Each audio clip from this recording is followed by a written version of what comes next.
तो स्टोरी की शुरुआत में हम सियोल सिटी को देखते हैं, जहां डी ग्रुप बिल्डिंग के टॉप फ्लोर पे world ranking number 1 online game ROR रहता है। इसी के साथ हम प्रो गेमर्स ट्रेनिंग रूम को देखते हैं, जहां पे एक लड़का गेम खेल रहा होता है और वो कह रहा होता है अब हम फाइनली मिलने वाले हैं डेक्स। इसी के साथ ये जो गेम होता है वो स्टार्ट होता है, जहाँ पे सारे के सारे कैरेक्टर उस गेम में एंटर करते हैं और वो सभी एक प्लेयर डेक्स से लड़ने के लिए तैयार होते हैं, जो की काफी स्किल्ड प्लेयर है। जिसे देखते हुए एक लड़का कह रहा होता है कमीने, हम एक साथ काम करेंगे और मैं तुम्हें दिखाऊंगा कि हमारी टीम दुनिया की नंबर 1 टीम क्यों है। इसी के साथ वो काफी तेजी से डेक्स पर अटैक करता है, लेकिन डेक्स उसके अटैक को काउंटर कर लेता है और उसके हाथ को एक काट देता है, जो कि देखते हुए बाकी जो टीम मेंबर होते हैं वो आगे बढ़ते हुए कह रहे होते हैं ये क्या बकवास है, सिर्फ एक कॉम्बो के साथ उसने उसका हाथ काट दिया। तो दूसरा प्लेयर कह रहा होता है ठीक है मैं उसे कवर करने के लिए जा रहा हूँ, जहाँ पे वो भी आगे बढ़ता है और डेक्स पर अटैक करता है, लेकिन डेक्स उसे भी काउंटर कर लेता है, जहाँ पे वो उसे भी मार डालता है। ये देखते हुए और एक बंदा कह रहा होता है इम्पॉसिबल, उसने एक स्लैश में टैंकर और डीलर दोनों को ही उखाड़ फेंका है, आखिर हम लोग क्या करें। तो वो दूसरा बंदा कह रहा होता है अगर हम लोग अपनी फॉर्मेशन बना ले तो हम लोग जीत सकते हैं। तभी अचानक डेक्स उन पर हमला कर देता है और काफी इजीली उन सभी को हरा देता है, जिससे कि वो वर्ल्ड का नंबर 1 गेमर बन जाता है, जहाँ पे उसके लिए ये गेम भी फिनिश हो जाती है। ये देखते हुए जो दूसरा बंदा होता है वो कहता है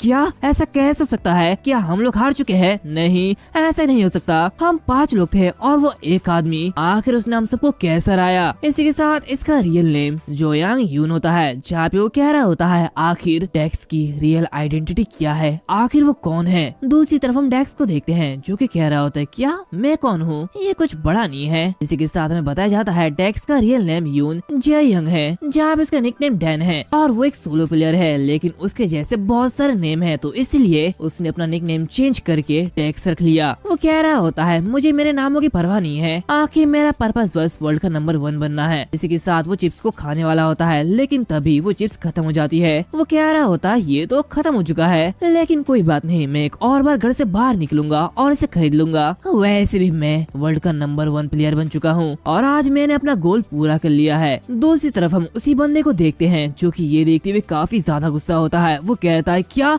आखिर ऐसा कैसे हो सकता है। तभी वो देखता है कि डेक्स उसे इमोजी भेजते हुए कह रहा होता है मैं इस गेम को छोड़ रहा हूँ, जो कि देखते हुए वो कहता है क्या वो ऐसा एक्टिंग कैसे कर सकता है, ये कमीना, मैं ऐसा छोड़ूंगा नहीं। और इसी के साथ डेक्स अपने ऑफिशियल अनाउंसमेंट कर देता है कि वो इस गेम को छोड़ रहा है। फिर हम अगले दिन आर्केडिया के एक ट्रक को देखते हैं जो कि कहीं जा रहा होता है, जहाँ पे 2 बंदे आपस में बात कर रहे होते हैं और वो लोग कह रहे होते हैं क्या तुमने सुना डेक्स ने उस गेम को क्विट कर दिया है। तो वो दूसरा बंदा कह रहा होता है वाओ, वो डेक्स ट्रोल वो लास्ट मोमेंट तक आगे बढ़ रहा है, लेकिन आखिर उसने ये क्यों छोड़ा। तो वो दूसरा बंदा चिल्लाते हुए कह रहा होता तुम ये क्या बकवास सवाल कर रहे हो, मुझे कैसे पता चलेगा कि उसने ये गेम क्यों छोड़ा है। तो वो बंदा कहता है प्लीज मुझे माफ कर दो, मैं तो बस ऐसा ही पूछ रहा था, लेकिन क्या ये सच है कि उसने उस गेम को छोड़ दिया। तो वो दूसरा बंदा कहता है हाँ ऐसा ही है, और वैसे क्या तुम जानते हो कि गेमर्स गेम को क्यों छोड़ रहे हैं, क्योंकि अभी वर्चुअल गेम आ चुकी है और कोई पीसी में नहीं खेलना चाहता और जल्दी ये कंप्यूटर की दुनिया खत्म हो जाएगी। इसी के साथ वो आर्केडिया की ट्रक आगे बढ़ती है। तभी हमें बताया जाता है आर्केडिया वर्ल्ड को लीडिंग करने वाले corporation Agin electronics, corporation Ergos and Silicorp, इन 3 कंपनीज के कोलैबोरेशन से इसे बनाया गया है। ये कोई कंप्यूटर नहीं है बल्कि ये दुनिया की फर्स्ट वर्चुअल वर्ल्ड गेम है और इसे ड्रीमर नाम के मशीन से लॉगिन किया जा सकता है। तभी हम एक एडवर्टीजमेंट को देखते हैं जहाँ पे एक लेडी सभी लोगों से कह रही होती है क्या तुम भी अपने लाइफ से तंग आ चुके हो, अब तुम इस गेम को खेल के जो चाहो वो कर सकते हो, हम आर्केडिया में आपका इंतजार कर रहे हैं। दूसरी तरफ हम देखते हैं कि वो जो आर्केडिया की ट्रक होती है वो उसी लोकेशन में पहुंच जाती है जहाँ पे उसे डिलीवर करना है। तभी वो जो डिलीवर बॉय होता है वो उसके घर को देखते हुए कह रहा होता है, इसके घर को देखते हुए ऐसा लगता है कि जैसे वो इतना ज्यादा अमीर नहीं है कि वो इसे खरीद सके। तभी उनकी आवाज सुनते हुए डेक्स कह रहा होता है फाइनली ये यहाँ पे आ चुका है। इसी के साथ वो उसे ले लेता है, जहाँ पे वो अपने डेक्स कैरेक्टर को डिलीट कर देता है और उस ड्रीमर के अंदर बैठ जाता है, जहाँ पे वो आर्केडिया गेम में लॉग इन करता है। इसी के साथ हम देखते हैं कि वो किसी दूसरे वर्ल्ड में ही पहुंच जाता है, जो कि देखते हुए वो कह रहा होता है तो ये जगह आर्केडिया है। इसी के साथ हमें बताया जाता है दुनिया में अनगिनत गेम है, जहाँ पे डेवलपर्स इसके अंदर अलग अलग चीजें छिपाते हैं और इसमें छोटे छोटे जोक्स भी शामिल है, जहाँ पे इसमें चीट जैसे एलिमेंट भी है जो कि प्लेयर को और भी ज्यादा स्ट्रॉन्ग कर देंगे, जैसे ईस्टर एग और हिडन पीसेस कहते हैं। इसी के साथ हम देखते हैं कि जे यंग किसी दूसरे वर्ल्ड में पहुंच जाता है, जहाँ पे पहले से काफी सारे प्लेयर्स होते हैं और वो लोग आपस में ही बात कर रहे होते हैं। ये सब देखते हुए जे यंग काफी ज्यादा हैरान होता है और वो कहता है आखिर ये सब क्या है। इसी के साथ वो अपने सिस्टम को ओपन करता है, जहाँ पे पहले से ही थोड़े बहुत ही सामान होते हैं, जो कि देखते हुए वो कह रहा होता है इसकी इंटरफेस जितना मैंने सोचा था उससे सरल है। अभी उसे क्विस्ट आता है जहाँ पे उसे बताया जाता है कि एक स्लाइम को मार डालो। ये देखते हुए वो कह रहा होता है, मुझे लगता है कि मैं सबसे पहले बिगिनर क्विस्ट को पूरा करूंगा। इसी के साथ आर्केडिया में प्रीसियस मूवमेंट करना ये काफी ज्यादा मुश्किल है और इसीलिए तुम्हें अपने एक्शन को सपोर्ट करने के लिए स्किल की जरूरत पड़ती है। इसी के साथ वो अपने सामने एक स्लाइम को देखता है जो कि देखते हुए वो कह रहा होता है, हालांकि वो जो दूसरे से कई ज्यादा स्किल्ड है वो उन्हें इजीली मार देंगे। और इसी के साथ वो पलक झपकते ही उस स्लाइम को मार डालता है, जहाँ पे उसका जो क्विस्ट होता है वो कंप्लीट हो जाता है, जहाँ पे उसे एक नई क्विस्ट मिलती है। ये देखिए वो कह रहा होता है, चाहे जो भी आ जाए मैं उसे एक ही झटके में खत्म कर दूंगा। तभी वो देखता है कि इस क्विस्ट में उसे 100 किताबें पढ़ना है, जो कि देखते हुए वो अजीब सा चेहरा बनाता है और कहता है कि क्या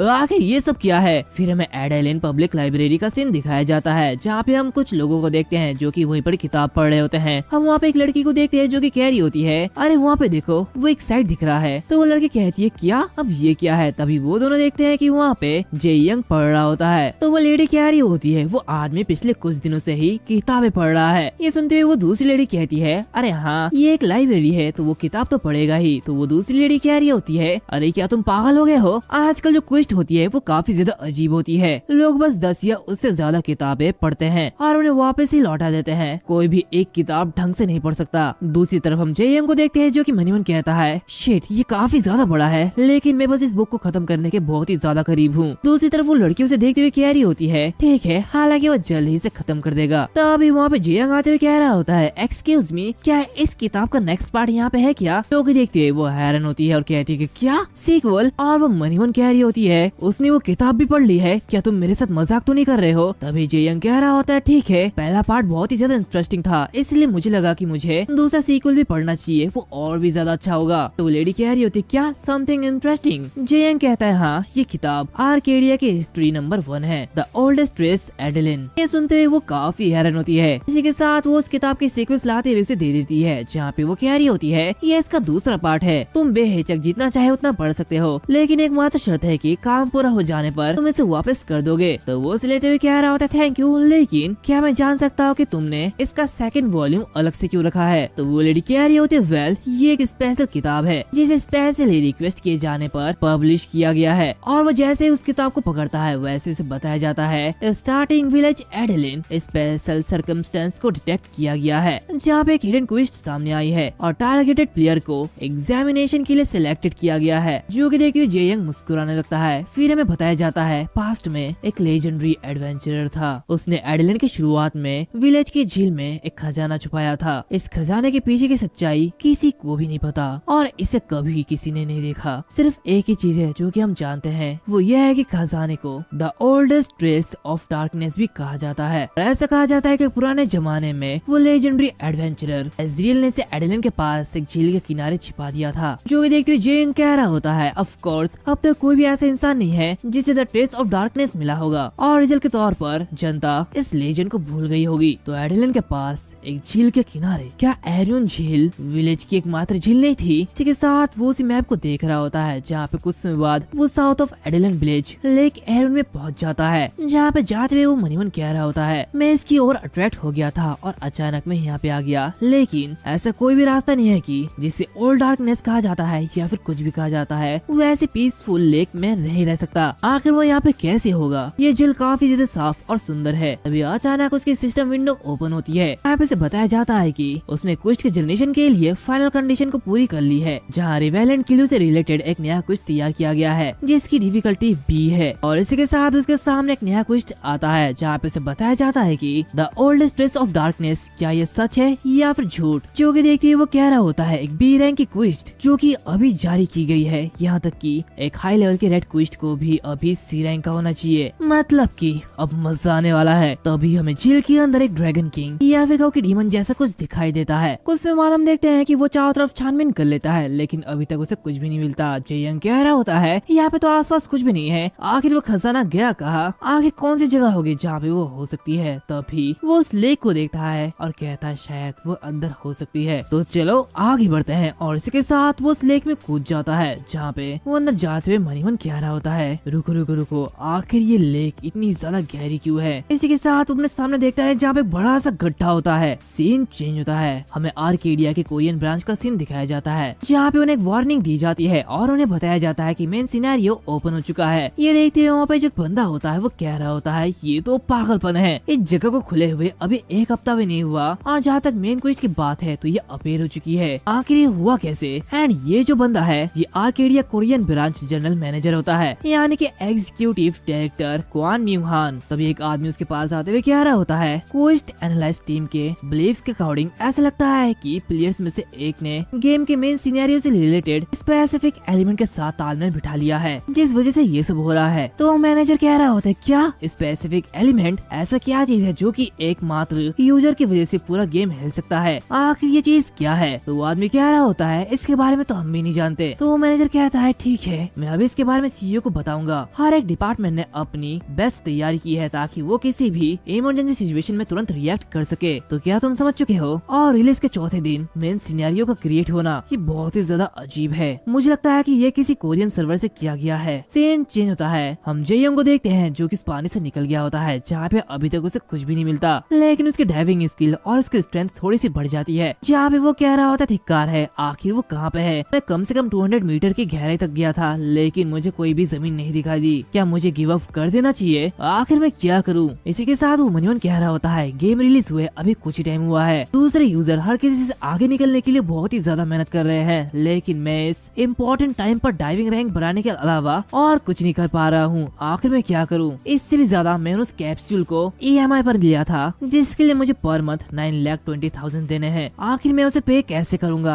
मेरे लिए हर महीने 1 मिलियन वॉन जीतना बहुत ही ज्यादा मुश्किल होगा। ऐसा मानो जैसे कि ये लगभग इम्पॉसिबल है, लेकिन हालांकि एक हिडन क्वेस्ट है जो कि सिर्फ मेरे लिए बनाई गई है, तो मुझे ऐसे शांत नहीं बैठना चाहिए। ये इन क्वेस्ट से अलग है जो कि दूसरे यूजर के लिए है, और अगर मुझे बेकार का रिवॉर्ड मिलेगा तो ये काफी ज्यादा बेकार होगा। लेकिन मैं गेम के रूप में इस तरह का फायदा यूं जाने नहीं दे सकता, मैं रुक नहीं सकता, तो मैं हर एक ट्राई करूंगा। दूसरे सीन में हमें सिलिकॉन वैली यूएसए सिलिकॉफ हेडक्वार्टर का सीन दिखाया जाता है जहां हम चेयरमैन के ऑफिस के अंदर जेनिका पॉल को देखते हैं जो कि अपने बेड पे लेटे हुए बहुत ही ज्यादा खुश हो रही होती है और वो कह रही होती है जैक, मैंने सुना है कि कोरिया में एक मेन सिनेरियो बनाया गया है, तो बताओ ये किस बारे में है। जो कि सुनते हुए जैक कह रहा होता है कोरिया में एक यूजर को एक हिडन क्लास क्लू मिला है जो कि वैगनर विलेज में छिपा हुआ था, और एलाइस के अकॉर्डिंग इसकी ज्यादातर पॉसिबिलिटीज ये है कि वो मेन सिनेरियो से लिंक्ड है। जो कि सुनते हुए वो कह रही होती है तो क्या हमने वैगनर विलेज में कोई भी ऐसी फ्यूचर डाली थी जिससे कि इतना ज्यादा इफेक्ट पड़ा। तो जैक कह रहा होता है नहीं ये हम नहीं थे, लेकिन ये शायद वो आदमी हो सकता है। जो कि देखते हुए जेसिका कह रही होती है क्या ये उस कमीने ने किया, आखिर ऐसा कैसे हो सकता है। इसी के साथ वो अपने फोन को उठाती है और वहाँ पे वो hidden class beard of energy को देखती है। जो कि देखती है वो कह रही होती है ये मुझे मिला है hidden class ward of energy, इसमें लेवल की कोई भी कल्पना भी नहीं है, ना इसमें कोई अटैक स्किल है, आखिर ये चीज क्या है, क्या तुम भी इस तरह से गेम खेल सकते हो, ये बहुत ही ज्यादा बेकार है। तो वो जैक कह रहा होता है ये एक स्पेशल स्किल है। जो कि सुनते हुए जैसिका कहती है क्या एक स्पेशल स्किल, 1 मिनट रुको, और इसी के साथ वो फिर से उसे चेक करने लगती है। जो कि देखते हुए वो काफी ज्यादा हैरान होती है। दूसरी तरफ हम उसी गेम के अंदर 10 दिनों बाद का सीन देखते हैं जहाँ पे आखिरकार जेयंग को कुछ मिला है। जो कि देखते हुए वो कह रहा होता है आखिरकार मुझे ये चीज मिल चुकी है। इसी के साथ उसकी स्ट्रेंथ और उसकी डाइविंग स्किल भी बढ़ चुकी होती है जिससे कि वो झील में बहुत ही ज्यादा गहराई तक जा सकता है। तभी अचानक उसके सामने एक सिस्टम विंडो ओपन होती है जहाँ पे उसे बताया जाता है कि उसने द ट्रेस ऑफ डार्कनेस की सर्चिंग को कंप्लीट कर ली है, जिसके रिवॉर्ड के तौर पे उसे डार्क नेकलेस मिलता है। इसी के साथ बताया जाता है कि इसमें अननोन एशियन टाइम्स के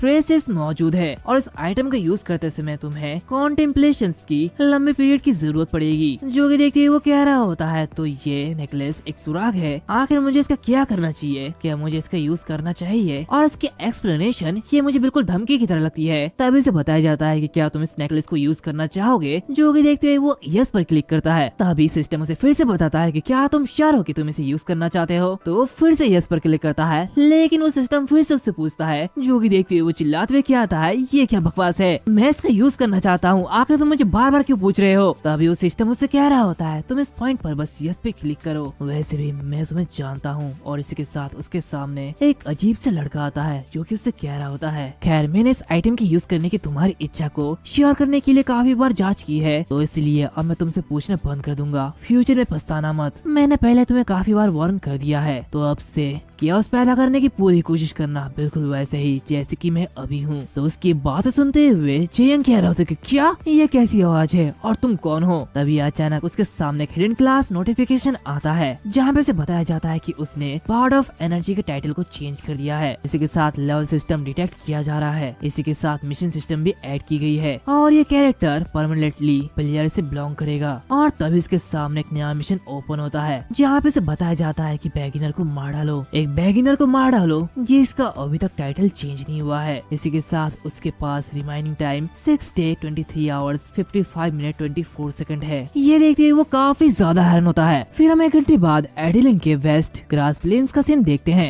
एक बेगिनर की हंटिंग ग्राउंड होती है और वहाँ पे काफी सारे प्लेयर्स स्लाइम को हंट कर रहे होते हैं, जहाँ पे एक आदमी बड़ी बुरी तरीके से स्लाइम को मार रहा होता है, जहाँ पे अपने मैजिक के यूज करते हुए कह रहा होता है मेरे पास इसका एक ड्रॉप है, मैं इस स्लाइम को बबल भी बना सकता हूँ, ये तो काफी ज्यादा बढ़िया है। तभी उसके पास एक लेडी आते हुए कह रही होती है वाह ये तो कितना ज्यादा बढ़िया है, ये तो 50 ब्रॉन्ज के लायक है, तुम तो काफी ज्यादा लकी हो। तो वो लड़का कह रहा होता है हाँ बस मेरी किस्मत बहुत ही ज्यादा अच्छी है, ये गेम तो बहुत ही ज्यादा बढ़िया है, तो चलो पूरे इस वीकेंड तक स्लाइम को मारते हैं और पैसा कमाते हैं। तो वो लेडी कहती है अरे हाँ लेकिन अगले वीक मॉक एग्जाम के बारे में क्या, हमें पढ़ाई भी तो करनी होगी। तभी हम देखते हैं कि वहाँ पेड़ के पीछे छुपते हुए जेयंग उन दोनों को देख रहा होता है और कहता है क्या मुझे उन्हें मार डालना चाहिए, आखिर मैं क्या करूँ। इसी के साथ हमें 1 घंटे पहले का सीन दिखाया जाता है जहाँ पे ये सब देखते हुए वो काफी ज्यादा हैरान होता है और वो अपने कैरेक्टर को डिलीट करने की कोशिश करता है लेकिन वो नहीं कर पाता। तो जेयंग कह रहा होता है कि कितना ज्यादा बुरा है, ऐसा महसूस हो रहा है कि जैसे मैंने अभी अभी किसी बॉम्ब पर पैर रखा हो। मैं जो नंबरस अलर्ट विंडो के साथ एक हिडन क्लास में आगे बढ़ गया, फिर मैंने अपने कैरेक्टर को तुरंत मिटाने की कोशिश की लेकिन मैं इसे डिलीट नहीं कर पा रहा हूँ। जहाँ पे वो अपने स्टेटस विंडो को देखता है वहाँ पे उसकी कोई भी लेवल नहीं होती और उसकी टाइटल बर्ड ऑफ एनर्जी होती है। ये देखते हुए वो कह रहा होता है वो सचमुच यहाँ पर नहीं है, मेरे कैरेक्टर में लेवलिंग सिस्टम ही नहीं है। गेम के बेसिक सिस्टम में लेवलिंग होती है लेकिन ऐसे सिस्टम का डेक्स के पास मौजूद ना होने का क्या मतलब है। क्या ऐसा तो नहीं कि मैं आगे कभी नहीं पढ़ पाऊंगा, भले ही अभी कोई भी डिफरेंस ना हो, लेकिन जब यूजर्स अपने लेवल को बढ़ाना शुरू कर देंगे तब क्या होगा, तब उनमें और मुझ में जमीन आसमान का फर्क होगा, हमारे पावर में बहुत ही ज्यादा गैप होगा। ये तो बिल्कुल वैसा ही है, अपना सबसे बेस्ट देना और चीजों को बर्बाद करना, मैं बिल्कुल अभी वैसा ही कर रहा हूँ। ये कहते हुए वो काफी ज्यादा उदास हो जाता है जहाँ पे वो कह रहा होता है मुझे वो पागलपन भरी बातें सुनते ही रुक जाना चाहिए था, मैं आगे बढ़ गया क्योंकि मैं हारना नहीं चाहता था। इसी के साथ वो वहाँ पे लेट जाता है जहाँ पे वो कह रहा होता है वेल अगर मैं बस यहीं पर ही बैठा रहूं और कुछ ना करूँ तो भी कुछ भी नहीं बदलेगा, भले ही ये बेकार हो लेकिन फिर भी ये हिडन क्लासेस है, मुझे यकीन है कि इसमें कोई ना कोई चीज होगी जो कि मेरे लिए यूजफुल होगी। इसी के साथ वो काफी देर तक सिस्टम को देखता रहता है लेकिन अब तक उसे कुछ भी यूजफुल नहीं मिलता। तभी वो अपने बर्ड ऑफ आर्चनरी के स्टेटस को देखता है और वहाँ पे एक प्लॉसिबिलिटी ऑप्शन होती है जिसकी प्लॉसिबिलिटी 0 होती है। ये देखते हुए वो कह रहा होता है प्लॉसिबिलिटी आखिर दुनिया में चल क्या रहा है। इसी के साथ वो उसके बारे में देखने लगता है जहाँ पे उसे बताया जाता है तुम इस दुनिया में अपने इन्फ्लुएंस के इफेक्ट को बढ़ाने में कामयाब हो और तुम इस दुनिया के रूल्स को आर्टिफिशियली बदलने के लिए रिलेवेंट स्टैट का यूज कर सकते हो और इसका यूज करने के बाद वो स्टैट्स परमानेंटली डिसअपियर हो जाएंगे। ये देखिए वो कह रहा होता है आखिर दुनिया में इसका मतलब क्या है। तभी वो सिस्टम गायब हो जाता है जहाँ पे उसे वही मिशन दिया जाता है कि दूसरे बेगिनर्स को मारो। इसी के साथ सीन प्रेजेंट में आता है जहाँ हम जेयंग को देखते हैं जो कि उन्हें देखते हुए मन ही मन कह रहा होता है तो सिस्टम ये चाहता है कि मैं उन बेगिनर्स को मार डालूं। क्या ये एक मिशन है जो कि इस खेल में मेरी किस्मत का फैसला करेगा, क्या मुझे ये करना चाहिए। इसी के साथ वो आगे बढ़ता है और अपने स्वॉर्ड को बाहर निकलता है जहाँ पे वो कह रहा होता है इसके लिए मुझे दोष मत देना, मैं बस ये गेम खेल रहा हूँ। और ये कहते वो काफी तेजी से आगे बढ़ता है। तो अभी हम देखते हैं कि वहाँ पे कुछ लोग आ जाते हैं जो कि उन दोनों को देखते हुए कह रहे होते हैं क्या अफसोस की बात है, मैं तुम दोनों को एक स्ट्राइक में मार सकता था। जो कि देखते हुए वो दोनों काफी ज्यादा हैरान होते हैं जहाँ पे वो लेडी कह रही होती है आखिर तुम लोग कौन हो।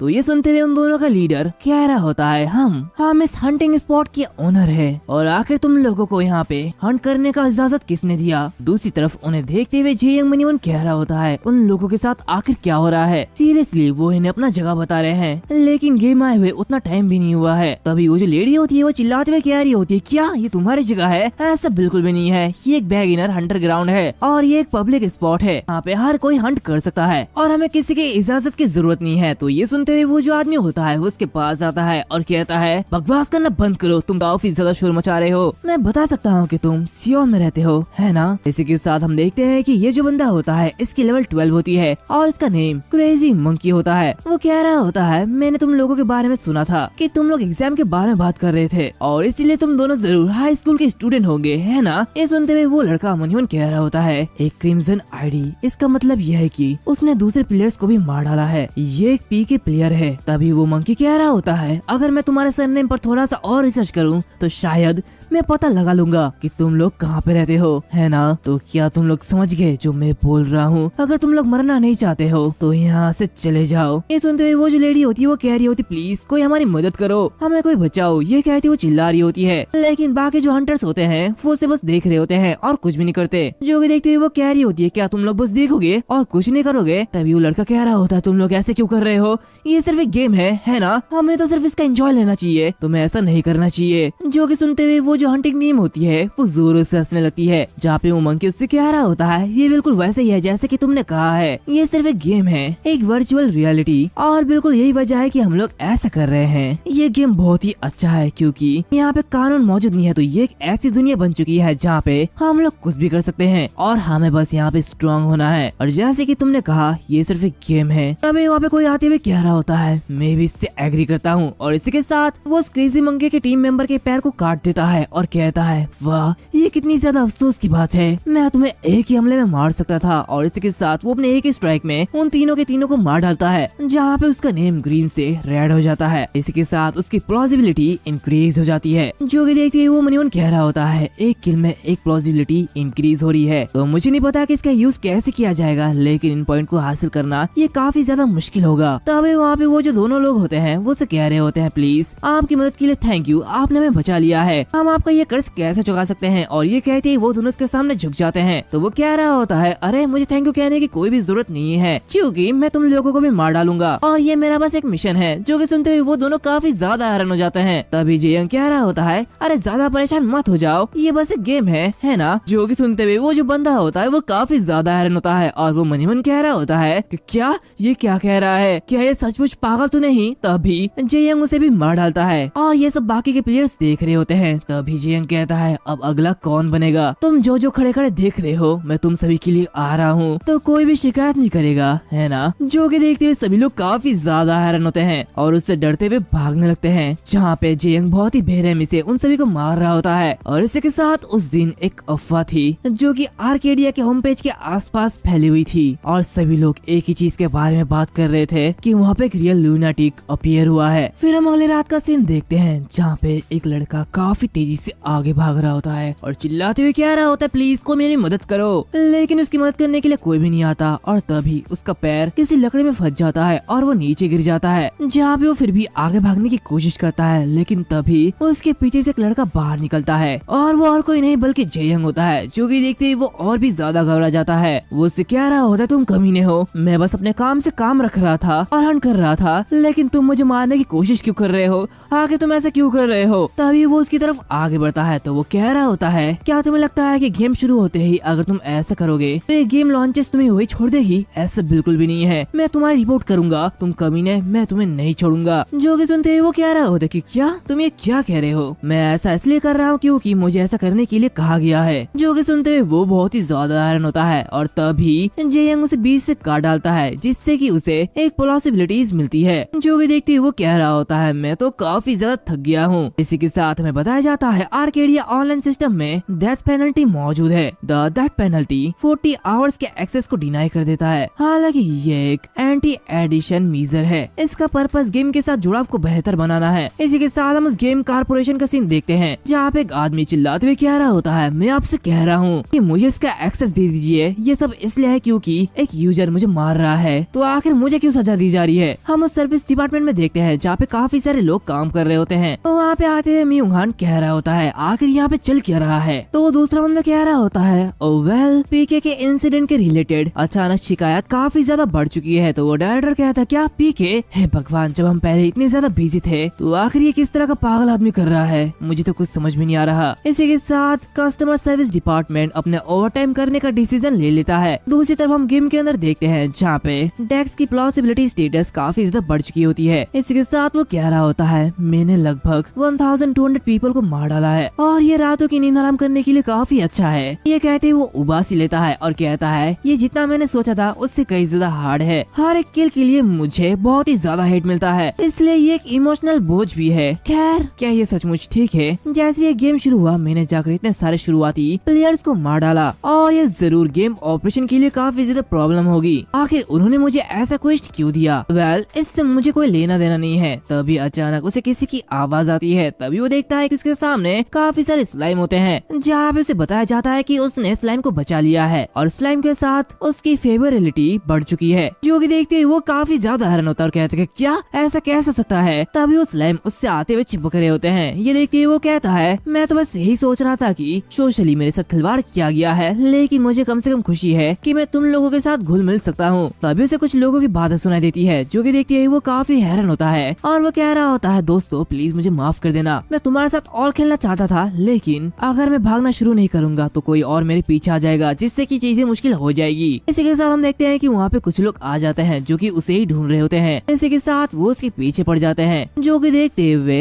जेयंग वहाँ से भागने लगता है। तभी वो किसी ऐसी जगह में आ जाता है जिसके सामने खाई है और उसके आगे जाना नामुमकिन है। जो कि देखते हुए उनमें से एक आदमी कह रहा होता है वाह तुम तो खुद ब खुद इस चट्टान के किनारे आ चुके हो, ये तो कितना ज्यादा पैथेटिक है, अब तुम पूरी तरीके से फंस चुके हो, अब तुम मरने वाले हो। तो ये सुनते हुए वो मुस्कुराता है और वहीं से नीचे कूद जाता है। जो कि देखते हुए वो जो बंदा होता है वो काफी ज्यादा हैरान होता है। वो कह रहा होता है आखिर ये पागल कमीना कर क्या रहा है? क्या वो सचमुच यहाँ से कूद गया? क्या ये पागल तो नहीं है? दूसरी तरफ हम देखते हैं कि टेक्स वहाँ से कूदते हुए एक स्माइल करता है और उसे लॉग आउट कर देता है। इसी के साथ हम अगले दिन देखते हैं जहाँ पे उसकी क्लिप यूट्यूब में वायरल होती है, जहाँ पे सभी लोग उसके बारे में बात कर रहे होते हैं। उसके नाम पे कमेंट ही कमेंट आ रहे होते हैं। फिर कुछ समय बाद हम उसी बंदे को देखते हैं जो कि पिछले गेम में था, जहाँ पे वो कह रहा होता है मैं भी एक बिगिनर हूँ जो कि उसी कमीने के हाथों मारा गया था और उसके बाद से मैंने उसकी हरकतों पर निगरानी करना शुरू कर दिया है और लास्ट में उसके नाम पे 700 केसेस बाहर आ गए। वो आदमी सिर्फ इस्लाम के साथ घूम रहा है, तो मुझे नहीं लगता कि उसकी लेवल हाई होगी। और ये बिल्कुल सही है, इसलिए मैं उसे मार गिराने के लिए एक असैसिनेशन स्क्वाड बनाने के बारे में सोच रहा हूँ। तो अगर तुम लोग इंटरेस्टेड हो तो मुझे कांटेक्ट करना। इसी के साथ ये लिखते हुए वो पोस्ट कर देता है। फिर कुछ समय बाद हम देखते हैं कि वो गेम में आ जाता है, जहाँ पे इसके साथ जुड़ने के लिए काफी सारे लोग आए हुए होते हैं। जो कि देखते हुए वो कह रहा होता है यहाँ पे आने के लिए थैंक यू, तो फिर अब हमें ट्रोन क्लीन अप मीटिंग शुरू कर देनी चाहिए। तो अगर हम आर्केडिया की वर्चुअल रियलिटी के लिए मेन अपील को पॉइंट करें तो ऐसा होगा कि यूजर अलग अलग सिनेरियोस बनाने में कैपेबल होगा और न केवल ये गेम के अंदर होगा बल्कि इंटरनेट पर सभी यूजर की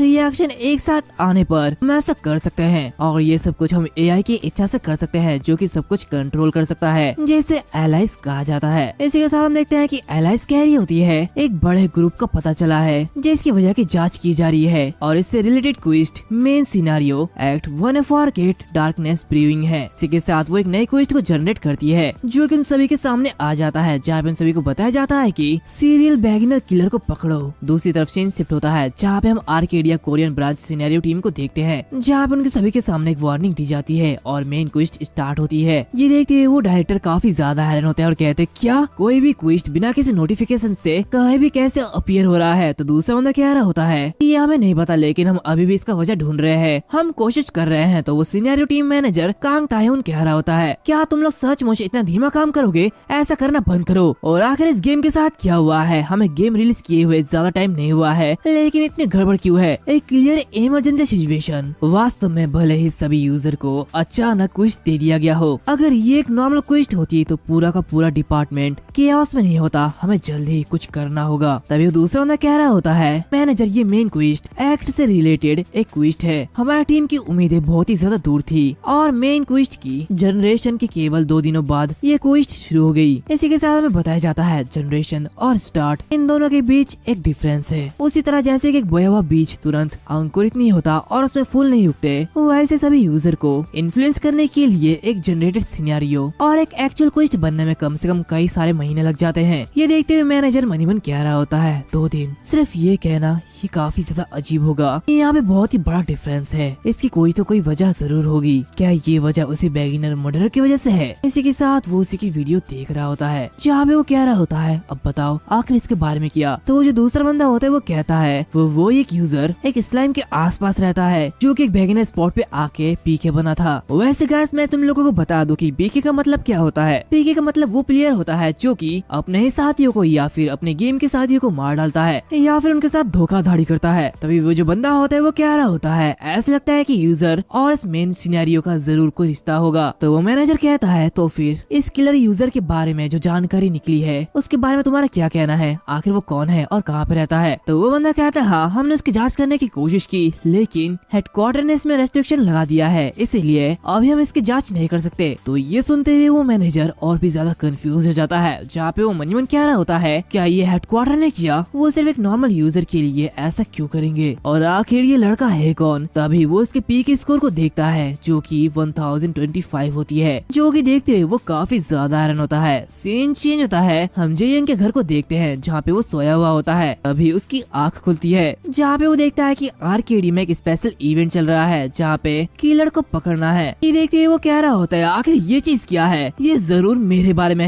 है ना। और इसी के साथ वो इंटरनेट में अपने बारे में देखता है जहाँ पे उसके बारे में 2600 कमेंट होती है, जो कि देखते हुए वो काफी ज्यादा हैरान होता है और कहता है कि क्या 2000 कमेंट, ऐसा लगता है कि ये एक सिर दर्द होने वाला है। मैं ऐसा तो करना नहीं चाहता लेकिन क्या मैं इसे रोक सकता हूँ, लेकिन अगर मैं इसके बारे में सोचूं तो पे करने के लिए बहुत ही ईएमआई बाकी रह गई है, मुझे कुछ न कुछ करना ही होगा, आखिर मैं क्या करूँ। और इसी के साथ वो गेम में फिर से चले जाता है जहाँ पे वो कह रहा होता है मैंने नहीं सोचा था कि मुझे पकड़ने के लिए वो कोई इवेंट रखेंगे। तभी वो अपने सामने कई सारे स्लाइम को देखता है, तो देखते हुए वो कह रहा होता है ये जगह एक बिगिनर्स के लिए बहुत ही बढ़िया जगह थी जहाँ पे वो आसानी से हंट कर सकता था, लेकिन मुझे लगता है कि मुझे कोई डिफरेंट प्लेस देखना चाहिए। तभी वो एक स्लाइम को देखता है जो कि काफी ज्यादा उदास होता है। दूसरी तरफ हम दो प्लेयर्स को देखते हैं जो कि आपस में बात कर रहे होते हैं। वो लोग कह रहे होते हैं स्लाइम को मारना तो बहुत ही ज्यादा मुश्किल है। तो दूसरा बंदा कहता है इसलिए मैंने तुम्हें कहा था कि तुम्हें कोई मेज ऑप्शन चुनना चाहिए। तो बंदा कहता है छोड़ो हमें उसे मारना होगा। तो ये सुनते हुए वो दूसरा बंदा आगे की तरफ देखने लगता है और इस बंदे का नाम एकैप्स होता है। तभी अपने सामने जेयंग को देखता है जहाँ पे वो उसी स्लाइम को भी देखता है, जो कि देखते हुए वो कह रहा होता है देखो हमें वो स्लाइम मिल चुका है जिसका हम हंट कर रहे थे। इसी के साथ दोनों ही भागते भागते वहाँ पे आ जाते हैं जहाँ पे वो कह रहा होता है कमीने हम उसका पीछा कर रहे थे तो प्लीज उसे मत छुओ। तो दूसरा बंदा कह रहा होता है ये हमारा है, इसे चोरी मत करो, उस स्लाइम को छूना भी मत, नहीं तो बहुत ही ज्यादा बुरा होगा। दूसरी तरफ जेयंग उसी स्लाइम को देखता है जो कि बहुत ही ज्यादा उदास होता है, जो कि देखते हुए वो उन्हीं की तरफ आगे बढ़ता है। ये देखते हुए एकैप्स कह रहा होता है आखिर ये कमीना क्या करना चाहता है। तो उसका साथी मनीषा कहता है रुको मुझे ऐसे क्यों लग रहा है कि जैसे मैंने उसे कहीं देखा है। तभी जेयंग अपना हुडी पहन लेता है। ये देखते हुए एकैप्स उसके पास आता है और कहता है हे क्या तुम बहरे हो, क्या तुम्हें सुना ही नहीं देता। तभी जेयंग मुस्कुराने लगता है और वो जोर से चिल्लाते हुए दूर हट जाता है और कहता है प्लीज मुझे छोड़ो मैं मरने वाला हूँ। तो चिल्लाते हुए जोरों से कह रहा होता है बचाओ पीके मेरे सामने है। जो कि देखते हुए एकैप्स कह रहा होता है तुम्हारा मतलब क्या है पीके, मैंने ऐसा कुछ भी नहीं किया, मैंने तुम्हें धोखा नहीं दिया। तभी ये जो आवाज होती है ये आसपास के लोग सुन लेते हैं और कहते हैं क्या पीके क्रिमिनल यहाँ पे है, अभी पीके किसने कहा। और इसी के साथ वो सभी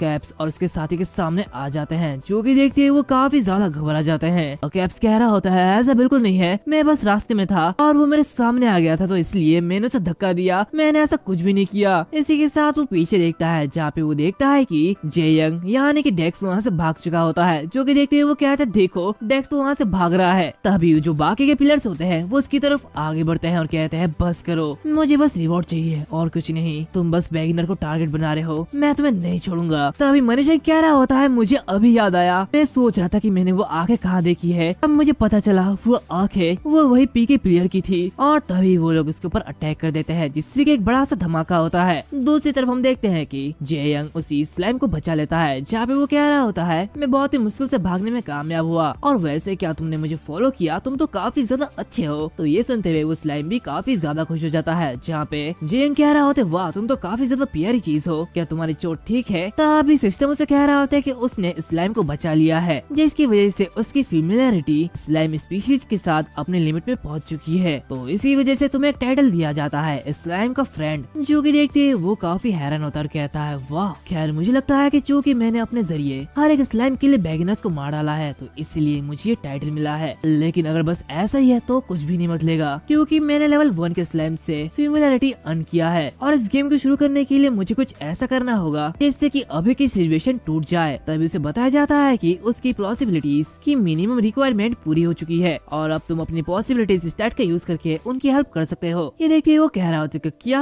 हेल्प। तभी वो देखता है कि एक लेवल का स्लाइम जिसकी पॉसिबिलिटीज 1025 होती है, जैसे कि मानो वो स्लाइम उसके लिए एक समन पेट के रूप में काम करेगा। जो कि देखते ही वो मुस्कुराने लगता है और हंसते हुए कह रहा होता है, वाह ये गेम तो काफी ज्यादा अच्छा है, इसमें अब मजा आ रहा है। क्या पॉसिबिलिटीज का यूज इसलिए किया गया है। इसके साथ वो 1025 पॉसिबिलिटीज का यूज कर लेता है, जिससे कि वहाँ पे एक बड़ी सी लाइट चमकती है और इसी के साथ हम देखते हैं कि उस स्लाइम की स्टैट्स बढ़ चुकी होती है और इसी के साथ उसकी लेवल 15 हो जाती है। हमें बताया जाता है मॉन्स्टर वो चीज है जिन्हें डिफीट करने के लिए यूजर की जरूरत पड़ती है। उनकी एग्जिस्टेंस आरपीजी गेम के लिए बहुत ही ज्यादा जरूरी होता है और मॉन्स्टर में से सबसे पहले वे है जिनका हंट नए यूजर करते हैं, जिन्हें बिगिनर्स के रूप में जाना जाता है, जो कि बेसिक प्रैक्टिस प्रोवाइड करने का रोल निभाते हैं। मॉन्स्टर जिन्हें ट्यूटोरियल मॉन्स्टर के नाम से भी जाना जाता है और इस आर्केडिया ऑनलाइन में इस मॉन्स्टर के रोल को जो निभाता है वो है स्लाइम। लेकिन क्या होगा अगर ये बिगिनर्स स्लाइम इतना ज्यादा स्ट्रॉन्ग हो जाए कि बिगिनर्स उनका हंट ना कर सके, तो इसका रिजल्ट बहुत ही ज्यादा बुरा होगा। इसका रिजल्ट तुम आर्केडिया के ऑफिशियल यूट्यूब चैनल पे देख सकते हो, जहाँ पे हम देखते हैं काफी सारे वीडियोस वहाँ पे पड़ी हुई होती है, लेकिन जो स्लाइम वाली वीडियो होती है उसमें 1 मिलियन व्यूज होती है। जहाँ पे उसी वीडियो में हम देखते हैं कि एक प्लेयर जो कि आगे बढ़ रहा होता है और कहता है, वाह यहाँ पे तो मैं अपनी हाथों की रेखाओं को भी देख सकता हूँ, इसकी ग्राफिक्स ये तो काफी ज्यादा अच्छी है। तभी वो अपने सामने एक स्लाइम को देखता है और कहता है, वाह देखो वो एक स्लाइम है, ये तो बहुत ही ज्यादा प्यारा है, चलो इसे मार डालते हैं। मैं इसे मारने की कोशिश करूंगा और इसी के साथ वो स्लाइम के पास आगे बढ़ता है, लेकिन तभी वो स्लाइम इस पर अटैक कर देता है और उसे मार डालता है और ऐसे ही ये वीडियो खत्म होती है। और इस वीडियो में 3000 कमेंट होती है, जहाँ पे लोग कह रहे होते हैं, क्या वो एक स्लाइम के हाथों मारा गया, क्या ये स्लाइम इतने ज्यादा स्ट्रॉन्ग होते हैं। इसी के साथ हमें बताया जाता है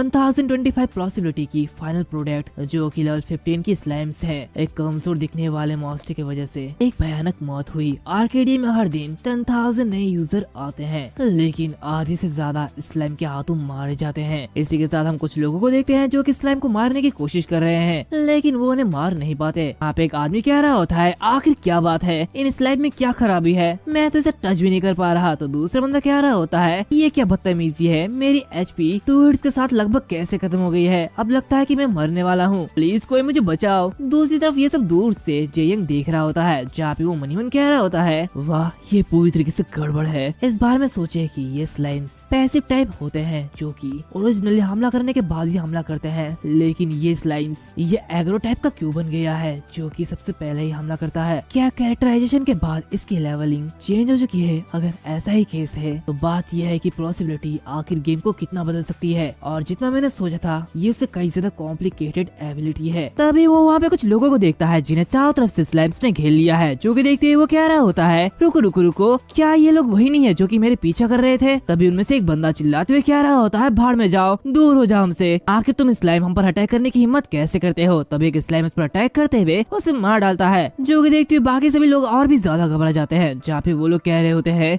वो तो एक ही झटके में मर गया है, हम लोग क्या करें। इसी के साथ वो सभी मदद के लिए चिल्ला रहे होते हैं, लेकिन वो स्लाइम्स उन्हें भी मार डालते हैं। दूसरी तरफ ये सब देखते हुए डेक्स काफी ज्यादा खुश होता है और वो कह रहा होता है, सिर्फ 2 घंटे में मैंने इतने सभी लोगों को मार डाला है, ये मेरे जरिए जुटाई जाने वाली पॉसिबिलिटी से 4 गुना ज्यादा है। तो क्या मुझे अपने क्वेस्ट को क्लियर नहीं करना चाहिए? अगर मैं इन स्लाइम्स को और भी ज्यादा स्ट्रॉन्ग कर दूं तो शायद मैं जितना हो सके उतना पॉसिबिलिटीज पा सकता हूँ। तभी वो देखता है कि उन स्लाइम का लेवल बढ़ाया नहीं जा सकता, जो कि देखते हुए वो कह रहा होता है, मैं जानता था कि ये चीजें इतनी आसान नहीं है, लेकिन अभी भी इतने काफी है, इसलिए मुझे इससे कोई भी फर्क नहीं पड़ता। इसी के साथ वो उन लोगों से कह रहा होता है, तो ठीक है स्लाइम्स, मैं तुम लोगों पर भरोसा करूंगा। सीन चेंज होता है, हमें आर्केडिया ऑनलाइन कोरियन ब्रांच का सीन दिखाया जाता है, जहाँ भी वो डायरेक्टर काफी ज्यादा गुस्सा होता है। वो चिल्लाते हुए कह रहा होता है, रिपोर्ट करो। तो उसे देखते हुए वो मैनेजर उसे कह रहा होता है, आज हमने ये कंफर्म किया है कि स्लाइम्स की सिचुएशन अजीब तरीके से स्ट्रॉन्ग हो चुकी है और इसकी वजह से जितने भी सारे बिगिनर्स यूजर है वो सभी मर रहे हैं और ये फिलहाल अभी की सिचुएशन है। तो डायरेक्टर कह रहा होता है कि हेडक्वार्टर से कोई रिपोर्ट है? तो वो मैनेजर कहता है, इसके बारे में हम बहुत सारे पूछताछ कर रहे हैं, लेकिन हमें कोई भी आंसर नहीं मिला है। तो वो डायरेक्टर कह रहा होता है, ठीक है मैं इसे खुद ही करूंगा। वैसे भी क्या वो बहुत ही ज्यादा स्ट्रॉन्ग हो चुके हैं? अगर वो 2 गुना ज्यादा स्ट्रॉन्ग हो जाते हैं तो हमारे लिए सिचुएशन में रहना इम्पॉसिबल हो जाएगा। तो वो मैनेजर कह रहा होता है, सर वो 2 टाइम्स नहीं 10 टाइम्स स्ट्रॉन्ग हो चुके हैं। ये देखते हुए डायरेक्टर और भी ज्यादा हैरान होता है। वो कहता है, क्या 10 टाइम्स? आखिर ऐसा कैसे हो सकता है? ये देखते हुए बाकी जो स्टाफ मेंबर होते हैं वो बहुत ही ज्यादा डर जाते हैं। तभी वो डायरेक्टर चिल्लाते हुए कह रहा होता है, रुको, ये बताओ कि नए यूजर के पास कितनी बेसिक HP होती है? तो मैनेजर कहता है, उनके पास एग्जैक्ट एग्जैक्टली 100 HP होती है। जो कि सुनते हुए वो कह रहा होता है इसका मतलब स्लैम के करंट पावर के साथ वो एक हिट में उन्हें मार सकते हैं। ये देखते हुए वो काफी तेजी से आगे जाने लगता है, जहाँ पे वो मन ही मन कह रहा होता है आर्केडिया में जो भी कुछ होता है वो कोई नॉर्मल गलती के साथ नहीं हो सकता, क्योंकि ये एक ऐसी दुनिया है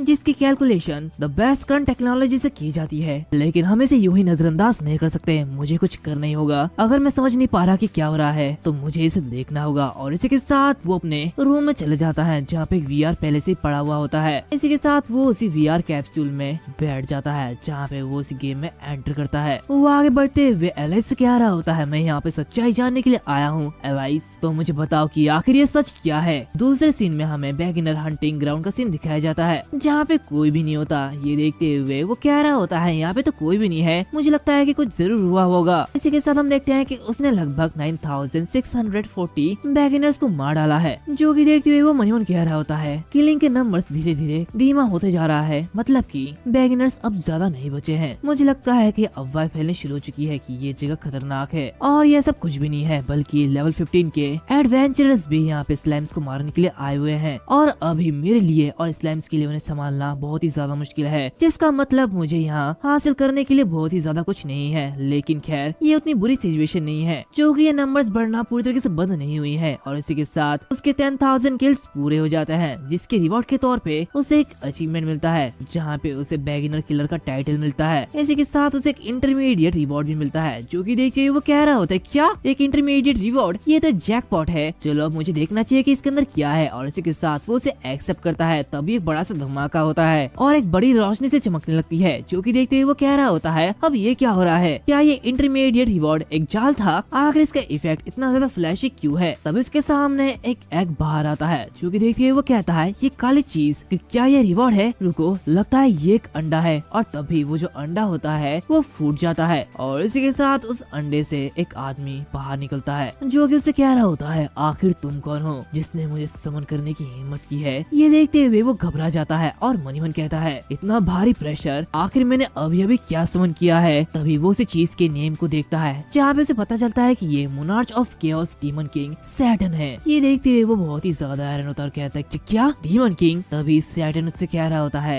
नहीं, मुझे नहीं लगता कि ये कंप्लीट समन इतना ज्यादा टफ होगा, और ऐसा लगता है कि जैसे मुझे बहुत ही यंग बच्चे ने बुलाया है। खैर इससे कोई भी फर्क नहीं पड़ता है, इतनी पावर के साथ ये उन एंजल कम्युनिटी को मारने के लिए काफी होगा। और तभी हम देखते हैं कि वो काफी ज्यादा छोटा होता है। इसी के साथ वो अपने आप को देखता है, जो कि देखते हुए वो काफी ज्यादा हैरान होता है। वो कहता है ये कौन है, क्या ये मैं हूँ, आखिर मेरे अपीयरेंस के साथ क्या हो गया है, मैं इतना छोटा कैसे हो गया हूँ। इसी के साथ वो जेयंग से कह रहा होता है हे ह्यूमन, क्या तुमने मुझे समन किया है। तो ये सुनते हुए जेयंग कहता है क्या समन, मैं अभी तक नहीं जानता कि ये कैसे करते हैं, मुझे तो बस एक इंटरमीडिएट रिवॉर्ड मिला है और उससे तुम बाहर आ गए हो। हालांकि ये कहता है कि तुम मुझसे फेमिलियर हो। जो कि सुनते हुए वो सैटर्न काफी ज्यादा परेशान होता है। वो उससे कह रहा होता है नहीं नहीं नहीं, मैं कोई लो रैंक का IMP नहीं हूँ और मैं किसी और का फेमिलियर क्यों बनूंगा, ये बेहद पागलपन है। बिना किसी बातचीत के आखिर मुझे कॉन्ट्रैक्ट में शामिल कैसे किया जा सकता है। मैंने डीमन रियल में बहुत कुछ किया है, लेकिन मैं आखिर इस अपीयरेंस में कैसे आ सकता हूँ। तो उसे देखते हुए जेयंग मनी मन कह रहा होता है आखिर इस लड़के के साथ क्या हुआ है। तभी वो उसे कह रहा होता है तो फिर क्या तुम एक डीमन किंग हो। तभी वो डीमन किंग रोते हुए कह रहा होता है बाहर में जाओ, ये क्या कमबख्त किस्मत है, सच में मैं अपने बुढ़ापे में किस तरह की बकवास से गुजर रहा हूँ, ये बहुत ही ज्यादा बेकार है। और तुम ह्यूमन जो भी हो, चूँकि मुझे तुम्हारे साथ फेमिलियर के रूप में कॉन्टेक्ट करने के लिए मजबूर किया गया है, तो ऐसा लगता है कि हम कुछ समय के लिए एक साथ बिताएंगे। तो जेयंग कह रहा होता है अच्छा तो ऐसा है। तो सैटर्न कहता है तो फिर चूँकि चीजें यहाँ तक आ गई है तो चलो एक साथ आगे बढ़ते हैं। इसी के साथ वो उसके सर पे बैठ जाता है। ये देखते हुए जेयंग मनी मन कहता है आखिर डीमन किंग मेरे सर पर क्यों है, क्या मुझे इस पर खुश होना चाहिए या फिर दुख होना चाहिए। इसी के साथ वो काफी ज्यादा गुस्सा होता है। तभी वो डीमन किंग उठते हुए कह रहा होता है ओए ह्यूमन, ऐसा लगता है कि तुम्हारे पास बहुत ही अच्छी पावर है। ये सुनते हुए जेयंग कहता है क्या, कैसी पावर। तभी सिस्टम उससे कह रहा होता है तुम अपने फैमिलियर्स की पावर को अनलिस्ट करने की हेल्प करने के लिए पॉसिबिलिटीज को कंज्यूम कर सकते हो, लेकिन तुम्हारा फैमिलियर एक डेविल है तो इसीलिए सतर्क रहना। तभी वो सैटर्न उससे कह रहा होता है हाँ मैं इसे देख सकता हूँ, क्या इसीलिए मैं तुम्हारे साथ कॉन्ट्रैक्ट में आया हूँ। ये बिल्कुल ठीक है, इसका मतलब मैं बहुत कुछ कर सकता हूँ। इसी के साथ वो हंसते हुए कह रहा होता है तुम्हारे पास जो पावर है क्या तुम मुझे उसे दे सकते हो। ये सुनते हुए जेयंग कहते कि क्या, कैसी पावर। तो वो उससे कह रहा होता है और क्या, वो ताकत जो कि इस दुनिया के कानून को पलट सकती है, वो चीज तुम्हारे पास है। ये सुनते हुए जेयंग कहता है क्या ऐसा नहीं हो सकता, मेरे पास ऐसी कोई पावर नहीं है। क्या तुम्हारा मतलब वो पॉसिबिलिटी से है? ये सुनते हुए डीमन किंग कह रहा होता है एग्जैक्टली वैसे भी एक ह्यूमन उस पावर का कितना है यूज कर सकता है और इसकी प्रोबेबली एक लिमिट भी है, तो इसके वजह तुम इसे मुझे दे सकते हो और अगर तुम ऐसा करते हो तो मैं तुम्हें एक इनाम दूंगा। जो कि सुनते हुए वो काफी ज्यादा हैरान होता है, जहाँ पे वो अपनी पॉसिबिलिटीज को देखता है जो कि 8975 होती है। जो कि देखते हुए वो मनीवन कह रहा होता है ये स्टैट ये सैटर्न यानी कि डीमन किंग चाहता है, इसका मतलब पॉसिबिलिटीज बहुत ही ज्यादा स्पेशल एलिमेंट है। इसी के साथ वो उससे कह रहा होता है तो बताओ आखिर तुम इस पॉसिबिलिटीज के एक्सचेंज में मुझे क्या देने वाले हो? तो वो डीमन कहता है चलो मुझे देखने दो, अगर तुम मुझे ये सब दे देते हो तो मैं तुम्हें ये नेरगल के लिमिट दूंगा। और हमें बताया जाता है ये जो क्लॉक है ये नेरगल का क्लॉक है जो कि डीमन रियल्म के दूसरे कॉर्प को लीड करता है और इसकी रिक्वायरमेंट लगभग 150 लेवल होनी चाहिए। तो ये देखते हुए वो मनीवन कह रहा होता है इसे इक्विप करने के लिए मुझे 150 लेवल की जरूरत है, क्या ये पागल तो नहीं है? मैंने सुना है कि कोरिया सर्वर से भी पहले शुरू हुए अमेरिकी सर्वर पर रैंकर अभी भी सिर्फ लेवल 50 पर है, तो मैं आखिर इसका क्या करूं? इसी के साथ उससे कहता है मुझे इसकी जरूरत नहीं है। तो वो डीवन कहता है मुझे लगता है कि ये उतना अच्छा नहीं है, खैर मुझे पता है मेरा कॉन्ट्रैक्टर इतनी इजीली सेटिस्फाइड नहीं होगा, तो इस सिचुएशन में आखिर तुम क्या चाहते हो? तो उसकी बातें सुनते हुए जेयंग कहता है मुझे कुछ चाहिए, फिलहाल मेरे मन में अभी के लिए कुछ भी नहीं है। अभी उसे एक चीज याद आती है जहाँ पे वो कह रहा होता है वैसे हाँ क्या तुम मॉन्स्टर्स को स्ट्रॉन्ग कर सकते हो? तो वो डीमन कह रहा होता है बताओ कौन सा मॉन्स्टर? ये सुनते हुए जेयंग कहता है वो एक स्लाइम है। उसकी बातें सुनते हुए सैटर्न एक अजीब सा फेस बनाता है जहाँ पे वो कह रहा होता है क्या एक स्लाइम? ये क्या बकवास कर रहे हो? ये कहते वो जोरों से हंसने लगता है, जहाँ पे वो कह रहा होता है तुम पागल तो नहीं हो, तुम सच में काफी ज्यादा इंटरेस्टिंग हो। मुझे पता नहीं है कि ये कैसी सिचुएशन है लेकिन मुझे कभी भी ऐसी रिक्वेस्ट नहीं मिली है। तो अभी जेयंग कह रहा होता है क्या तुम ये कर सकते हो? तो वो डीमन कहता है हाँ बिल्कुल, ऐसा कुछ भी नहीं है जो कि मैं ना कर सकूं, तो बताओ तुम मुझे कितना दोगे? तो उसकी बातें सुनते हुए वो कह रहा होता है हाँ बिल्कुल मैं तुम्हें सब दे दूंगा। तो उसकी बातें सुनते हुए वो सैटर्न मुस्कुराने लगता है और इसी के साथ वो कॉन्ट्रैक्ट फॉर्म कर लेता है जिससे कि आसमान से एक बड़ी बिजली गिरने लगती है और इसी के साथ हम देखते हैं कि वो जो स्लाइम होती है उसकी लेवल 100 तक पहुंच चुकी होती है, जहाँ पे वो स्लाइम से स्लाइम क्वीन बन जाती है। दूसरी तरफ हम कुछ लोगों को देखते हैं जो कि छोटे मोटे स्लाइम्स को मारते हुए कह रहे होते हैं ये तो बहुत ही आसान था, मुझे नहीं पता कि ये क्या बग है लेकिन ये एकदम सही सिचुएशन है और ये स्लाइम्स हमें काफी ज्यादा एक्सपी दे रहे हैं, तो ये हमारे लिए ही बहुत ही अच्छा है। तो वो लेडी कह रही होती है भले ही इसका लेवल 20 क्यों ना हो, स्लाइम अभी भी स्लाइम ही रहेगा और ये अभी भी पहले जैसा ही कमजोर है। तो उसका साथी कह रहा होता है इसके लिए थैंक यू, जबकि स्लाइम बिगिनर्स के लिए बहुत ही ज्यादा खराब हो सकते हैं लेकिन ये हमारे लिए परफेक्ट हंटिंग है। तो वो लेडी कहती है मैं अपने लेवल को अप करने के लिए बहुत कुछ कर सकती हूँ। इसी के साथ वो आगे बढ़ रहे होते कि तभी अचानक से उन्हें एक बहुत ही पावरफुल एनर्जी महसूस होती है, जो कि देखते ही वो लोग काफी ज्यादा घबरा जाते हैं। तभी उन्हें एक आवाज आती है जो कि कह रही होती है अपना गुस्सा अपने वीक एग्जिस्टेंस को महसूस करो जिसे बिना किसी कारण मरना होगा, तो अपनी जाति के खातिर जो शांति से जी रही है उन लोगों के लिए इन कमीनों से लड़ो। और इसी के साथ हम देखते हैं कि वहाँ पे कई सारे स्लाइम्स आ जाते हैं जो कि उन्हें घेर लेते हैं। वो लोग कह रहे होते हैं खून का बदला खून से लो, जो कि देखते हैं वो प्लेयर्स बहुत ही ज्यादा घबरा जाते हैं। वो लोग कहते हैं आखिर ये सब क्या है? फिर वो लोग देखते हैं कि उनके सामने सैकड़ों के तादाद में स्लाइम्स आ जाते हैं जो कि उन्हीं की तरफ आगे बढ़ते हैं। ये देखते हुए वो आदमी कह रहा होता है क्या हम मरने वाले हैं, प्लीज कोई हमें बचाओ। तभी वो जो स्लाइम्स होते हैं वो उसके आसपास से गुजर जाते हैं, जो कि देखते हुए वो काफी हैरान होता है। और तभी वो लोग देखते हैं कि वो सारे स्लाइम्स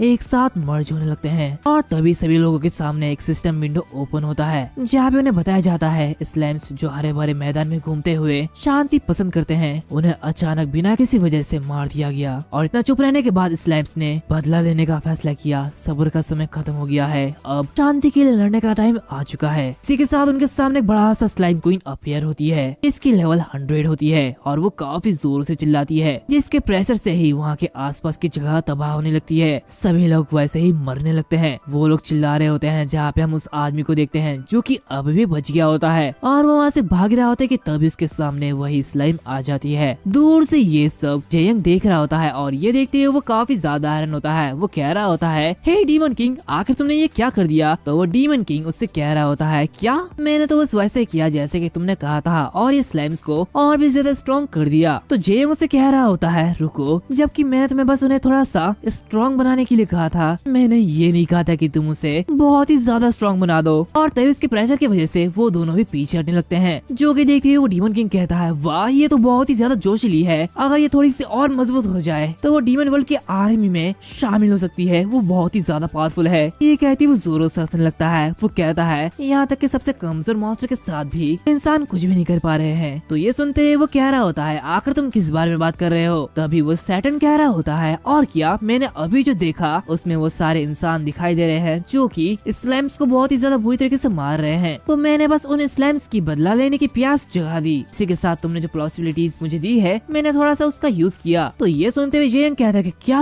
बस थोड़े से यूज में ये इतना ज्यादा पावरफुल हो चुका है। तो वो सैटर्न कहता है हाँ यही वही पावर है जो कि मेरे पास है, पॉसिबिलिटीज। दूसरी तरफ हम देखते हैं कि वो जो स्लाइम क्वीन होती है वो इंसानों की तरफ ही आगे बढ़ रही होती है। ये देखते ही वो लोग कह रहे होते हैं रुको, वो तो हमारी ओर ही आ रहा है, क्या हम उन्हें रोक पाएंगे। और तभी वो सारे स्लाइम्स उन पर अटैक कर देते हैं, जिनसे वो भी बहुत ही मुश्किल से लड़ रहे होते हैं। इसी के साथ मेन सिनेरियो क्रिएट हो जाता है, द फॉरगेटन डार्कनेस, जो कि पनपना शुरू हो चुका है। इसी के साथ एक क्विस्ट भी सामने आती है जहाँ पे बताया जाता है कि बैगिनर किलर को डिफीट करो। और ये सिस्टम विंडो सभी के सामने ओपन होती है, जो कि देखते वो लोग कहते हैं क्या मेन सिनेरियो, आखिर ये क्या बकवास है, बैगिनर सिटी टेम्पररी के लिए डिस्ट्रॉय हो जाएगी, ये क्या बकवास है, तो फिर हमारा क्या होगा। तभी वो स्लाइम क्वीन उन्हीं की तरफ आगे बढ़ती है। दूसरी तरफ सैटर्न जेयंग से कह रहा होता है मास्टर अब तुम क्या करने जा रहे हो। तो ये सुनते हुए जेयंग कहता है क्या तुम्हारा मतलब क्या है। तो वो सैटर्न कहता है हर कोई अभी स्लाइम्स को रोकने की कोशिश कर रहा है, तो अगर आप उस गार्जियन क्रिस्टल को सीक्रेटली खत्म कर देते हैं तो क्या आप ये सब कुछ खत्म कर सकते हैं। तो ये सुनते हुए जेयंग मन ही मन कहता है ये कमीना ये सीक्रेटली मुझसे वही करवाने की कोशिश कर रहा है जो कि वो चाहता है। इसी के साथ वो उससे कह रहा होता है मैं बस अभी इसे ऑब्जर्व कर रहा हूँ। तो सैटर्न कह रहा होता है लेकिन ऐसा क्यों, क्या आप आखिरी पल तक इंतजार करना चाहते हो और फिर उनकी उम्मीदों को पूरी तरीके से कुचल देना चाहते हो। ये तो अमेजिंग है, तुम सचमुच काफी ज्यादा बुरे हो, लगता है आने वाले दिन मजेदार होने वाले हैं। और इसी के साथ वो जोरों से हंसने लगता है। तो उसे देखते हुए जेयंग मनीवन कहता है मुझे लगता है कि मुझे उसे इग्नोर करना चाहिए। तभी उसके सामने कई सारे सिस्टम विंडो ओपन होते हैं जहाँ पे उसे बताया जाता है कि उसने एक बैगिनर को मार डाला। ये देखते हुए वो कह रहा होता है ये तो सच में वैसा ही है जैसा कि उसने कहा था। ऐसा लगता है कि मुझे डिसीजन लेने की जरूरत है, यूजर्स और मास्टर के बीच किसकी मदद करना ज्यादा फायदेमंद होगा। दूसरे सीन में हमें हेडक्वार्टर का सीन दिखाया जाता है जहाँ पे हम काफी सारे लोगों को देखते हैं जो कि एक मीटिंग पे बैठे हुए होते हैं। तो डिपार्टमेंट हेड कांग ताह्युन उठते हुए कह रहा होता है सर्वर को तुरंत हटा देना चाहिए, जरूर कुछ गड़बड़ है, अदरवाइज लेवल 100 का मॉन्स्टर अचानक कैसे अपीयर हो सकता है जहाँ पे नए बिगिनर्स है जिन्होंने अभी अभी गेम की शुरुआत की है। तो ये सुनते हुए डिजाइनर टीम की टॉप डिजाइनर वांग जे ही कह रही होती है हाँ ये बिल्कुल सही कह रहा है, हमने पहले कभी भी ऐसे मॉन्स्टर का डिजाइन नहीं किया था। तो इसका मतलब कोरियाई ब्रांच ने उस मॉन्स्टर को कभी नहीं बनाया और मुझे लगता है कि इसका प्लान हेडक्वार्टर के जरिए बनाई गई थी। तो हमारे लिए इसके बारे में कुछ करना बेहतर होगा। ये सुनते हुए ताह्युन कह रहा होता है एग्जीक्यूटिव डायरेक्टर हमें जरूर हेडक्वार्टर में शिकायत करनी चाहिए। मुझे नहीं पता कि वहाँ पे डेवलपर्स क्या सोच रहे हैं, लेकिन ऐसी पॉलिसीज का होना जो कि ऐसी चीजों को होने की इजाजत देता है बहुत ही ज्यादा बेकार है। जो कि सुनते हुए ह्यूंग-हान मनीवन कह रहा होता है मेन सिनेरियो की अचानक शुरुआत और वो सस्पिशियस मर्डर की ट्विस्ट और लास्ट में स्लाइम क्वीन की अपीयरेंस।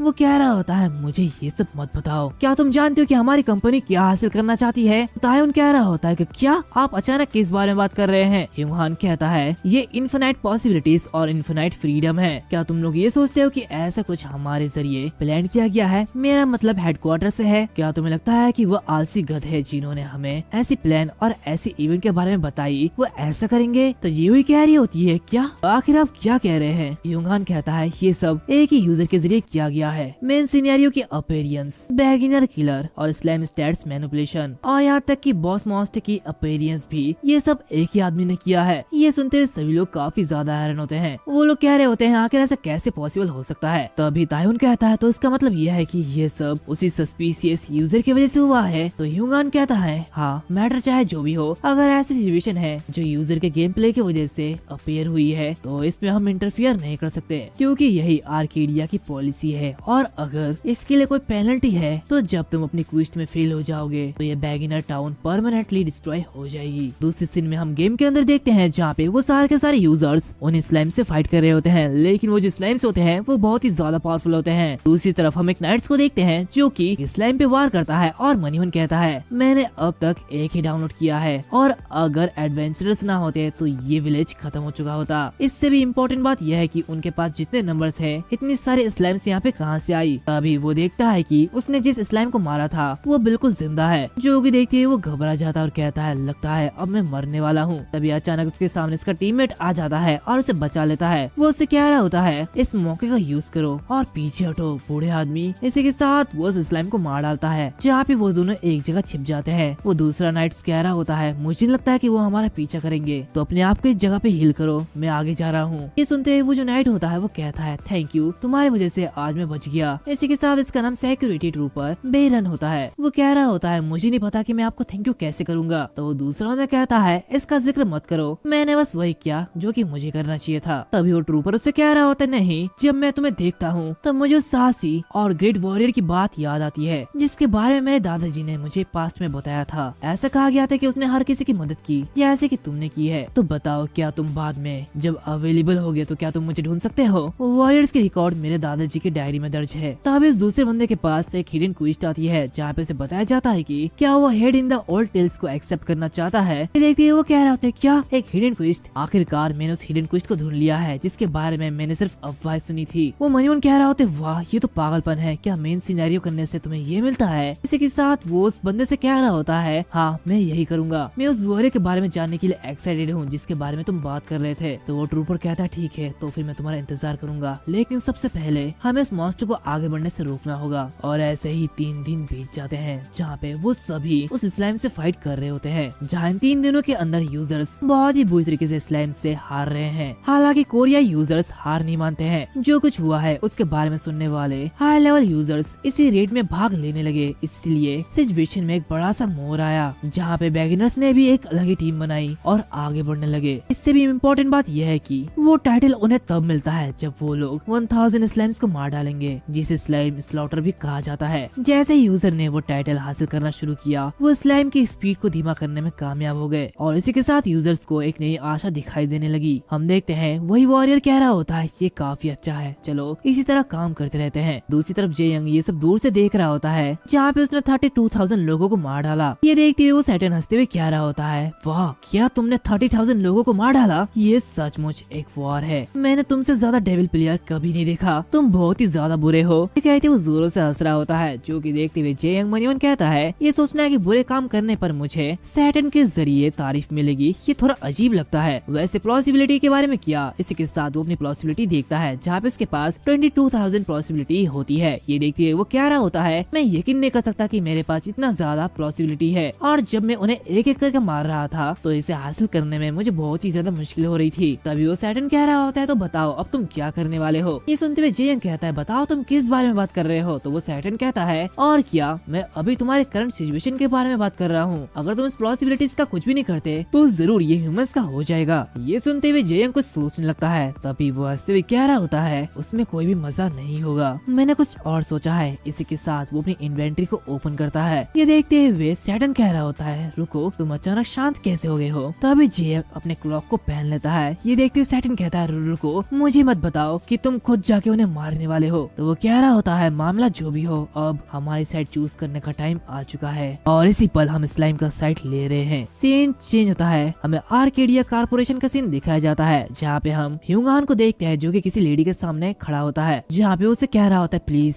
रेड क्विस्ट को स्टॉप कर दीजिए, प्लीज ऐसा करिए सीईओ। इसी के साथ हम देखते हैं कि वो जो लेडी होती है वो आर्केडिया की सीईओ ली मियोन होती है। दूसरी तरफ हम गेम में देखते हैं जहाँ बताया जाता है स्लाइम रेड के लिए 7 दिन दिया गया है, एक ऐसा टाइम जो कि एक ही समय में लंबा और छोटा दोनों ही है। एक ऐसी शुरुआती जगह जहाँ पे बैटलफील्ड नेम बिगिनर्स विलेज से ज्यादा सूट करता है और इसका एंड पास आने लगा जहाँ रेड खत्म होने के लिए बस 10 मिनट ही बचे हुए हैं। हम वहाँ पे कुछ एडवेंचरर्स को देखते हैं जो कि आपस में कह रहे होते हैं ये स्लाइम ये शांत होती जा रही है। तो उनका कैप्टन कहता है ऐसा लगता है कि उन्होंने प्रोबेबली हार मान ली है, अब लगता है कि वो हमारा कुछ भी बिगाड़ नहीं पाएंगे और हाँ हमारे पास बस 10 मिनट ही है और आखिरकार ये लगभग खत्म हो चुका है। अभी अचानक वो आसमान लाल हो जाती है जहाँ पे सभी लोग कहते हैं अचानक ये क्या हो रहा है, ये आसमान लाल क्यों हो रही है, ये बिल्कुल भी अच्छा नहीं लगता। तो उनका कैप्टन कहता है सभी लोग इकट्ठा हो जाओ, मुझे बिल्कुल भी अच्छा नहीं लग रहा। दूसरी तरफ हम देखते हैं कि जे यंग उस स्लाइम क्वीन के ऊपर होता है जहाँ पे वो कहता है चलो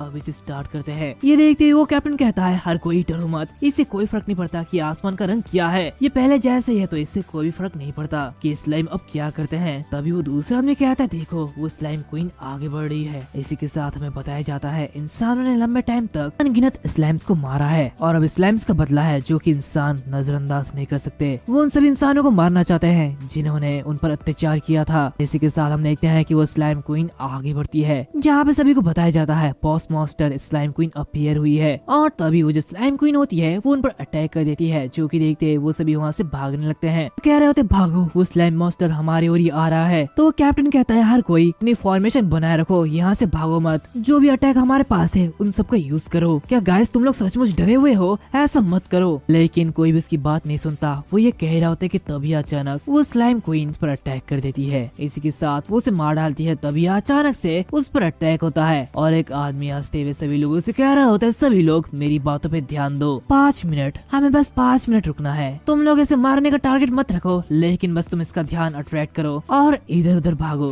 जब तक ये ब्लेज प्लाजा के गार्डियन स्टोन तक नहीं पहुंच जाता तब तक हमारी जीतने की पॉसिबिलिटीज है। तो हमें हर कीमत पर इसकी रक्षा करनी चाहिए और इसमें हम कोरियन प्लेयर्स की रेपुटेशन दाव पर लगी है, तो हमें आगे बढ़ना ही होगा। ये सुनते हुए सारे के सारे प्लेयर्स आगे बढ़ने लगते हैं। तभी वो लड़का कह रहा होता है इससे कोई फर्क नहीं पड़ेगा कि इससे उसे नुकसान होगा कि नहीं, हमें बस इसे रोकना है। तो चलो आगे बढ़ते हैं और इसे करते हैं। तभी हम देखते हैं कि उनके पास बस 10 सेकंड ही बचे हुए हैं। तो क्या इस 10 सेकंड में वो इस स्लाइम क्वीन को रोक पाएंगे या फिर सारे के सारे विलेजर्स मारे जाएंगे? जानने के लिए देखिए अगला एपिसोड, जो कि 2 दिन बाद ही आ जाएगा। सो ये वीडियो यहीं पर ही खत्म होती है। अगर तुम्हें ये वीडियो अच्छा लगे तो लाइक करना, शेयर करना, सब्सक्राइब करना मत भूलना। इसी के साथ हमारे सेकंड चैनल को सब्सक्राइब कर देना, लिंक इन द डिस्क्रिप्शन। और तुम मेरे इंस्टाग्राम को भी फॉलो कर सकते हो, जहाँ से तुम मुझसे बात भी कर सकते हो। तो अब मिलते हैं अगले वीडियो में, तब तक के लिए बाय बाय।